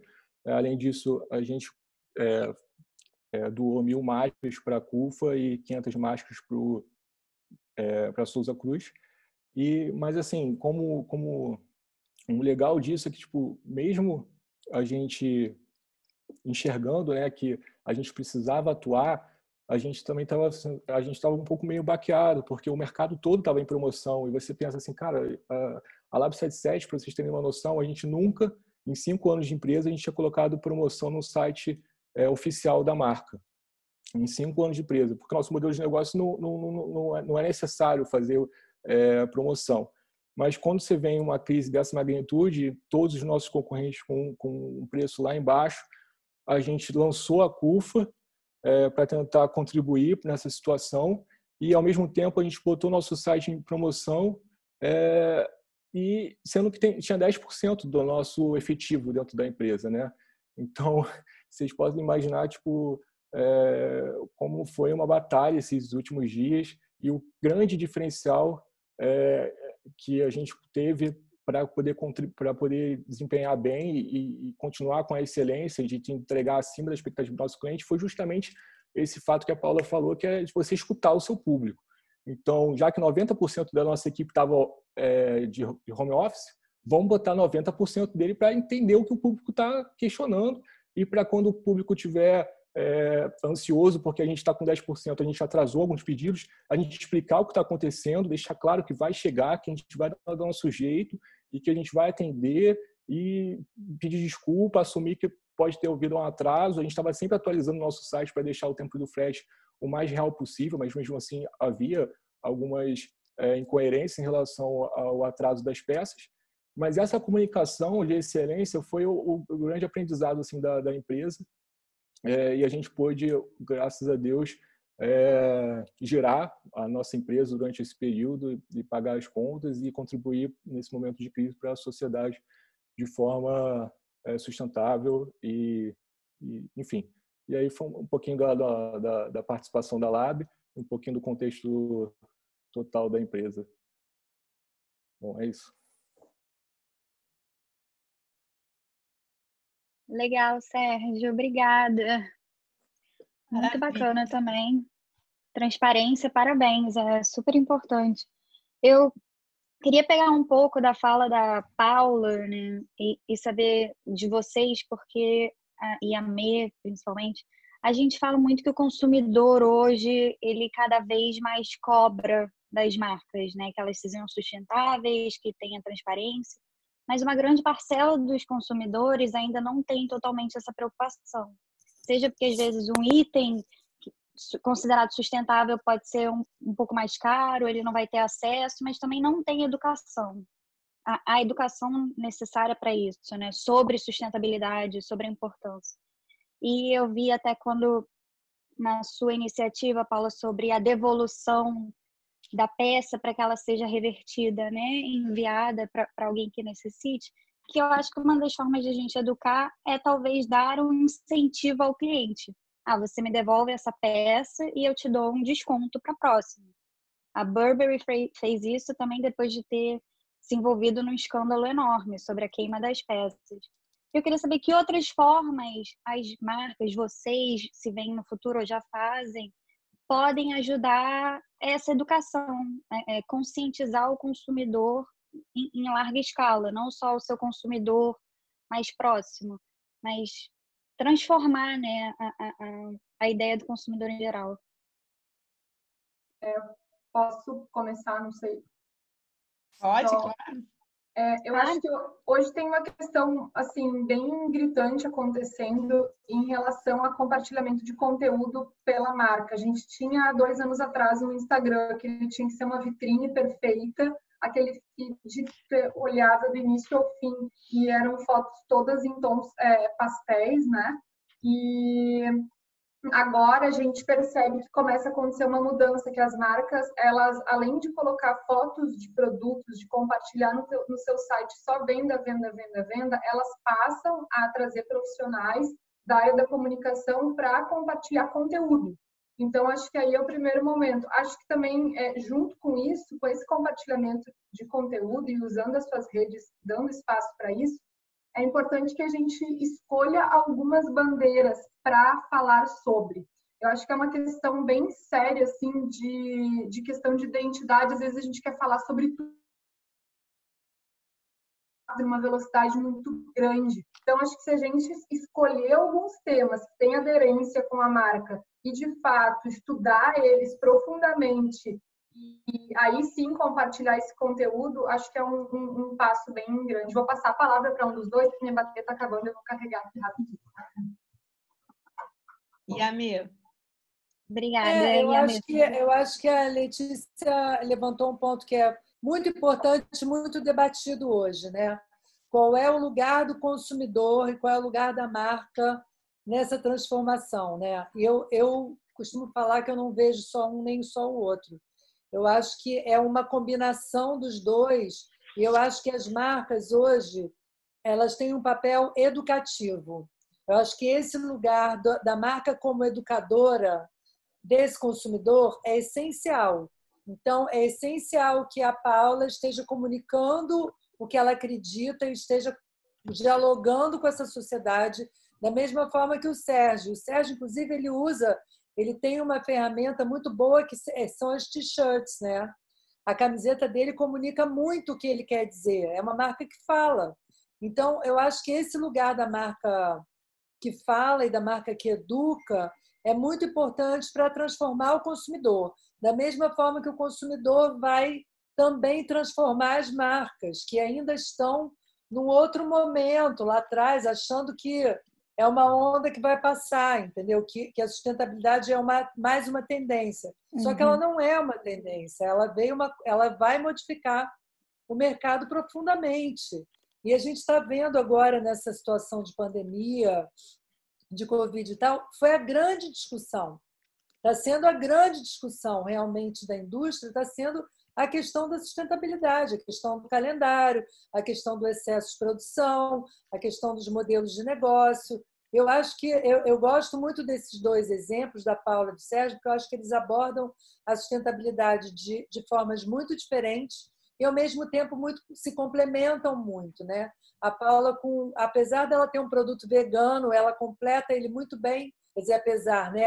Além dela ter um produto vegano, ela completa ele muito bem com ações sociais. Então, ela fala com esse entorno da comunidade, né? E o Sérgio, com essa inovação impressionante, porque eu só vejo esse formato de negócio fora do Brasil. E no Brasil eu não conheço, eu só vejo a Lab 77. É muito inovador, gente, você colocar as costureiras, a estamparia e o seu ponto de venda no mesmo lugar, fazer isso funcionar, você ser pequeno e não criar estoque. Gente, esse é o negócio do futuro.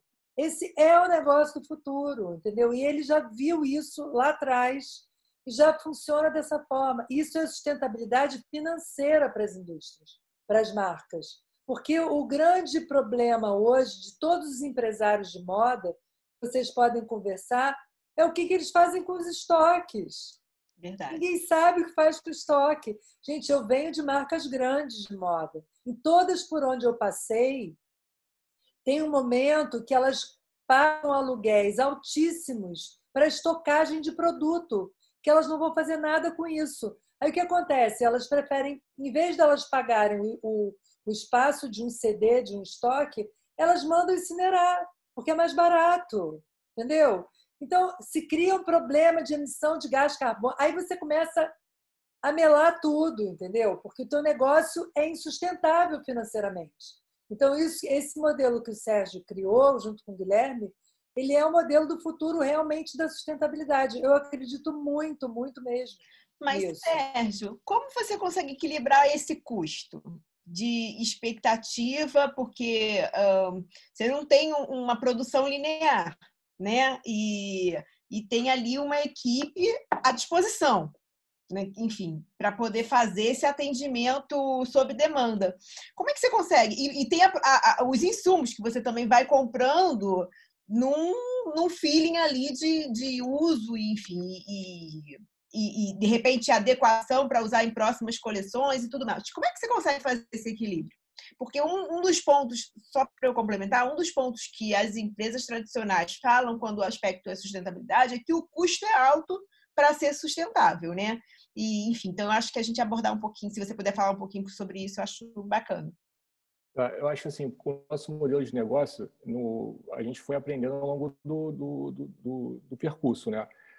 Para você ter noção, no ano passado a gente passou por uma grande dificuldade justamente para responder esse tipo de pergunta sua. A gente foi aprendendo ao longo do tempo.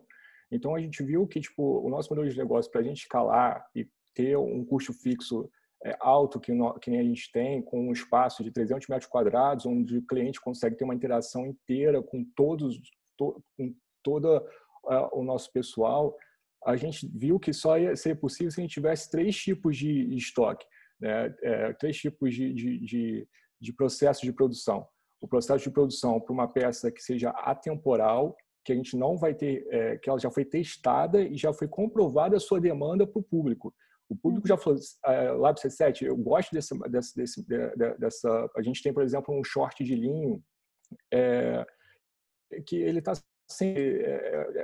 aquele short para o público masculino que ele se identifica e não importa se é março ou dezembro, é um short que vai ter saída. Então, esse short... E quando acabar, ele vai comprar de novo, né? Quando acabar, ele vai...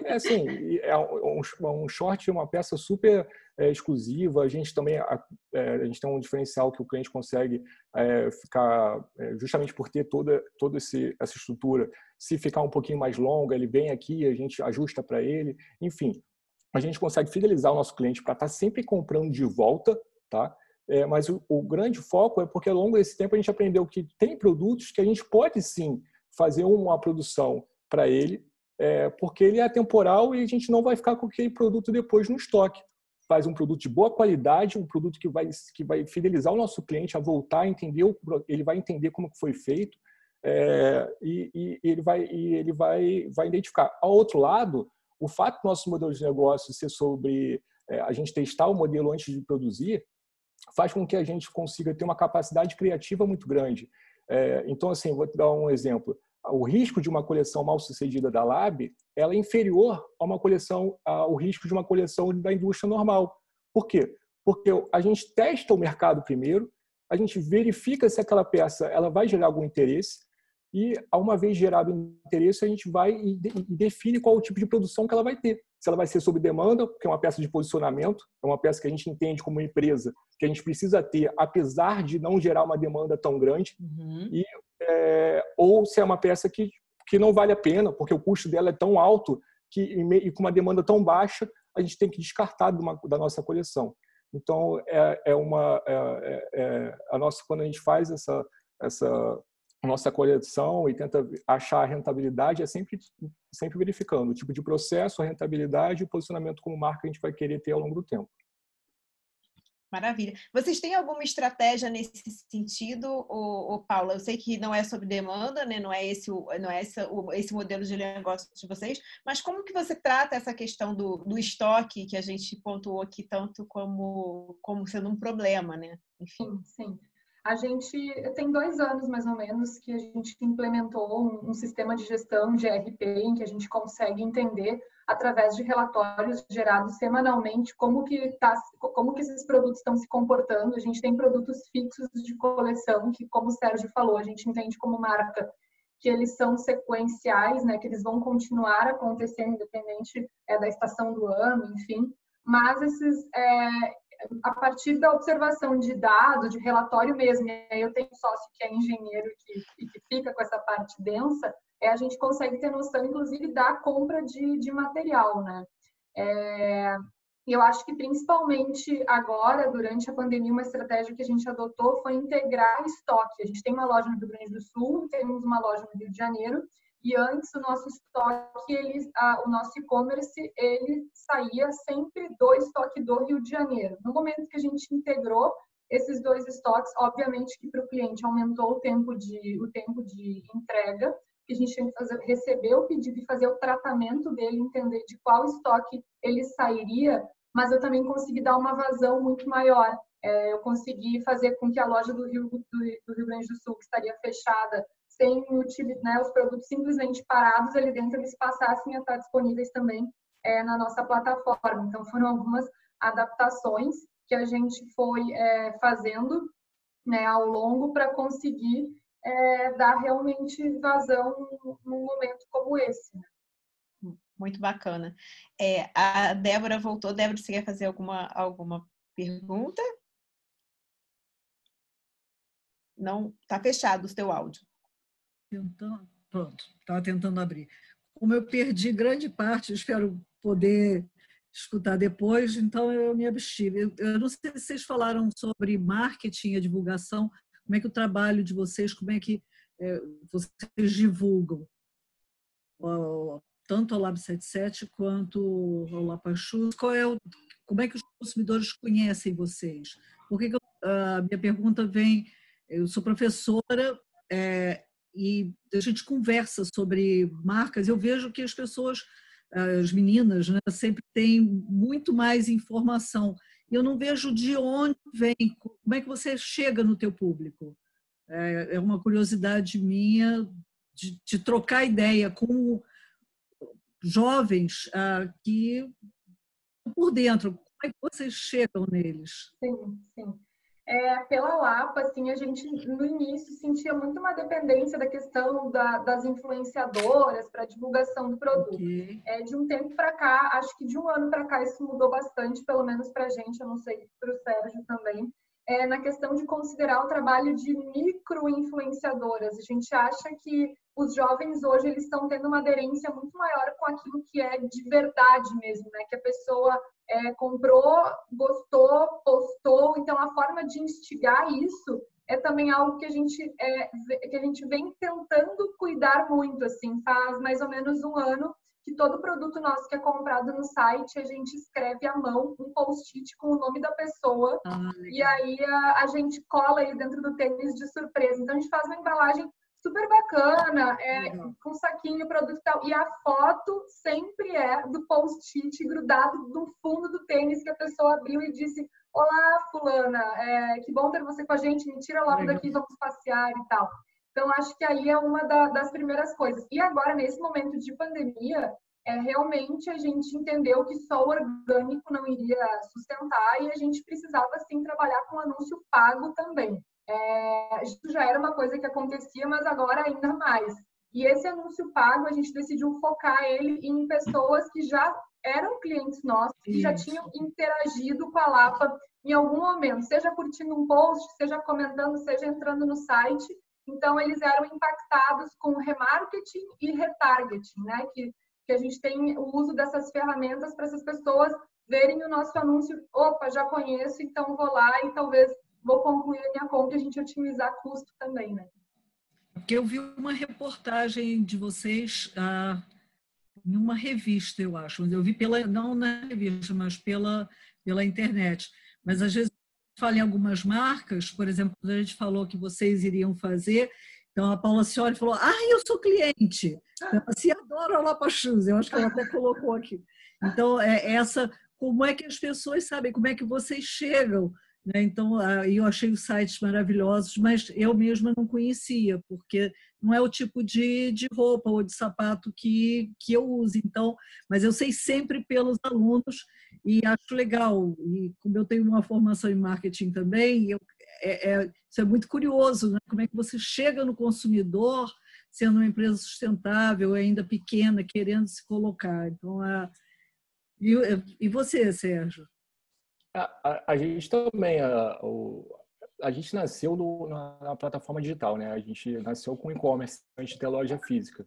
Então, assim, o nosso marketing é muito forte digitalmente falando. A gente aplica marketing de desempenho, que é o marketing de CPC, custo por clique, atuando bastante em Facebook Ads e Google Ads. A gente também usa uma plataforma Instagram, não? Sim, porque assim, o marketing de desempenho pago, né? Aí ele usa a plataforma do Facebook para gerenciar o Instagram, né? Okay. Uma plataforma. E aí, e também a gente atua também bastante com marketing de influência, né? De influenciadores, de micro-influenciadores, seguindo basicamente o que a Paula estava comentando. A gente atua muito mais com micro-influenciadores do que com influenciadores com grande quantidade de seguidores. A Tatiana Cotrim, que é membro da comissão, tem uma pergunta. E, Tati, está com você. Oi, vocês estão me ouvindo? Sim, se você puder abrir a câmera. Por favor. Oi, boa noite. Boa noite. Não, eu perguntei em relação ao marketing que a Débora também tinha pontuado, se vocês estão apostando nessa pegada mais humanizada, né? Por conta do período, as marcas estarem apostando muito nesse consumo mais humanizado, o apelo emocional, a empatia. Foi essa a minha pergunta. Sim, na Lapa, até desde o início do ano, a gente vinha adotando uma estratégia que agora, durante a pandemia, ela se intensificou, que é realmente buscar essa proximidade com o nosso cliente. A gente percebeu que muitos, além de comprar um produto, eles estão querendo desabafar alguma dor. Então, a gente entendeu que o saque é quase um saque de resolução de problema e precisa quase de um apoio psicológico ali. Então, assim, além de dizer para o cliente, conta com a gente tal, e falar sobre o produto, a gente abriu todos os canais, tanto Instagram quanto Messenger, e-mail e WhatsApp, para, independente do canal que ele entrasse em contato com a gente resolvesse o problema dele naquele canal do início ao fim. Eu acho que as marcas grandes hoje é aquela coisa, tu compra e aí o processo de compra é incrível. Na hora que tu vai trocar o teu produto, são horas ali com o saque, tentando receber o e-mail de troca. Isso descredibiliza a gente, né? Porque tira a força do pequeno no e-commerce. Então, com essa estratégia adotada de resolver a dor do cliente do início ao fim, independente do canal que ele escolheu, nos está dando bastante trabalho, mas vem sendo, assim, bem legal para a gente ver uma forma empática também da marca de dizer, né? A gente está aqui, a gente vai ajudar. No pós-venda, né? Que é importantíssimo. Exato. Na parte da Lab é interessante pegar esse link também, que teve Dia dos Namorados agora, né? E durante esse período da pandemia, a gente estava tentando sempre trazer essa mensagem de conforto para os nossos clientes, né? Então, quando ele comprava algum produto da Lab, a gente se mandava um recadinho com mensagem de conforto e uma máscara de brinde para ele se cuidar durante esse período. E aí, quando começou o Dia dos Namorados, a gente fez uma campanha para as pessoas mandarem um bilhetinho também para a pessoa que ela estava presenteando, né? E isso que a Paula falou, gente, é a mais pura verdade. A gente não imagina o quanto que as pessoas precisaram e estão precisando nesse momento da pandemia de contato, de empatia do próximo, das marcas. Elas entram no nosso chat e às vezes não querem comprar, elas querem conversar. E assim, gente, é conversar num chat de uma marca de roupa. É perguntar como você tá. E é incrível. E a gente estava com 90% do nosso pessoal no chat. Então, a gente foi conversar. Vamos conversar e vamos entender o nosso público. E com isso você conquista o cliente. Isso é ótimo. É verdade. Até eu abri meu WhatsApp hoje, aí uma cliente, a primeira mensagem que eu li foi testei negativo. Aí eu pensei, gente, eu fui olhar, ela tinha me contado na semana passada que ela estava com sintomas e tal, e agora ela veio dizer que ela testou negativo e depois ela contou que a Lapa tinha chego na casa. E é isso que... Fofa. Muito bom. Eu acho que tem essa coisa que a gente também fala na teoria, né? De que as marcas são pessoas. Isso é uma representação de que, de fato, a marca, hoje em dia, ela é vista como... As pessoas querem se relacionar com pessoas, né? Então, as marcas têm que se colocar como pessoas. Então, é isso que o Sérgio falou, bota a equipe no chat conversando. A outra cliente quer contar para a marca dela que ela testou negativo, entendeu? Então, isso é uma boa representação, né? Do quanto que as marcas são pessoas hoje em dia, né? Gente, a gente tá, assim, eu tô achando uma delícia o papo. 40 quase. Eu sei. Ela chegou para chamar a minha atenção, vocês perceberam, né? Não! Tô brincando. Queria saber se mais alguém quer entrar. Que quer entrar. Não consegui, pegar o finalzinho, só que não foi o finalzão, ainda bem. Foi ótimo. E o que eu queria, antes de pedir, vou pedir para a Débora encerrar, e, enfim, mas para a Ana Letícia, enfim, também dar uma mensagem final. Mas eu queria fechar. Eu estou encantada com vocês dois, óbvio, com os negócios e entre aspas, né, que eu até recebi pelo WhatsApp comentários, do jeito Amazon de tratar o cliente, que eu acho que é isso que a gente precisa proliferar aqui, mas eu queria dar um parabéns, assim, um abraço virtual caloroso na Yamê e na responsabilidade que ela tem com esses novos negócios da moda.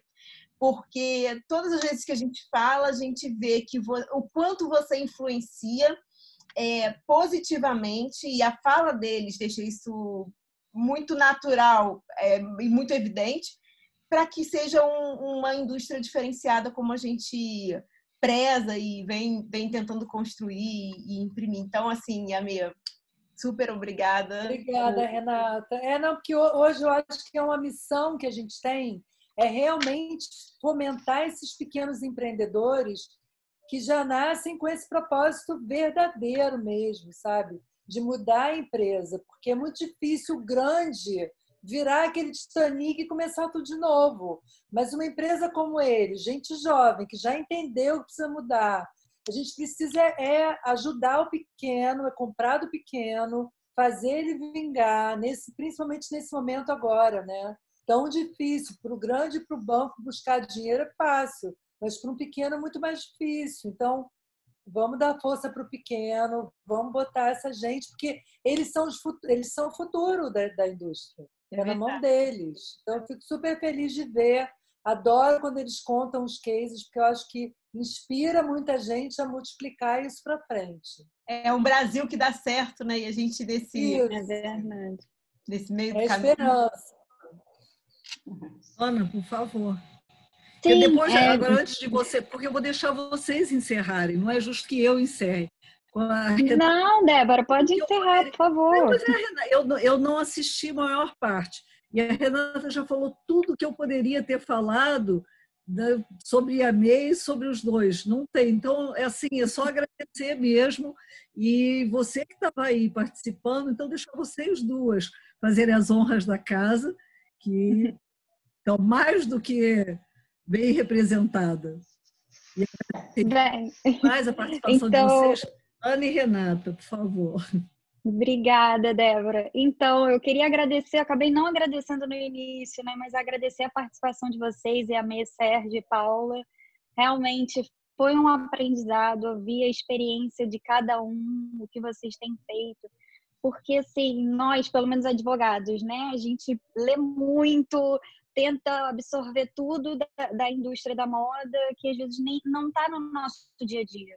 Então, ouvir de vocês é ouvir o dia a dia, né? Tanto a parte boa quanto a parte ruim, os insights, o que traz para a gente muita informação, de modo que a gente também possa ajudar ou desenvolver de alguma forma. Então, isso é muito legal. Eu queria agradecer muito, foi excelente. Queria agradecer também. Aula. Foi uma aula. Queria agradecer também, que acabei não falando, é uma honra estar aqui. Débora, Renata, muito obrigada. É sempre um prazer participar dos eventos da comissão. Eu adoro, justamente por essa troca de ideias. E falar que é isso, é a gente fazer o bem, é essa colaboração inerente da moda, como a Renata falou. E a gente tentar cada vez mais ser um mundo, né, sustentável. Eu até falei num evento meu, brincaram comigo, Ana, não pode falar isso agora, em momento de Covid. Mas é todo mundo dando a mão para todo mundo, nem que seja virtualmente. Então, queria agradecer e parabenizar mais uma vez pelos projetos de vocês. E a Yamê, como a Renata falou também, parabéns por tudo. Obrigada. Então é isso, gente. Então, vamos encerrar? Podemos encerrar? Vamos. Então, a gente espera vocês no próximo. E foi um prazer. E é isso. Conhecê-los pessoalmente. A gente ter a oportunidade de fazer um grande evento de sustentabilidade de novo, né, Yamê? Sim, quantos vocês quiserem. Ok, vamos juntos. Tá bom, gente. Então tá. Obrigada, Boa gente. noite. Obrigada, Paula. Obrigada, Sérgio. Obrigada. Tchau, tchau. Tchau, obrigada. Tchau.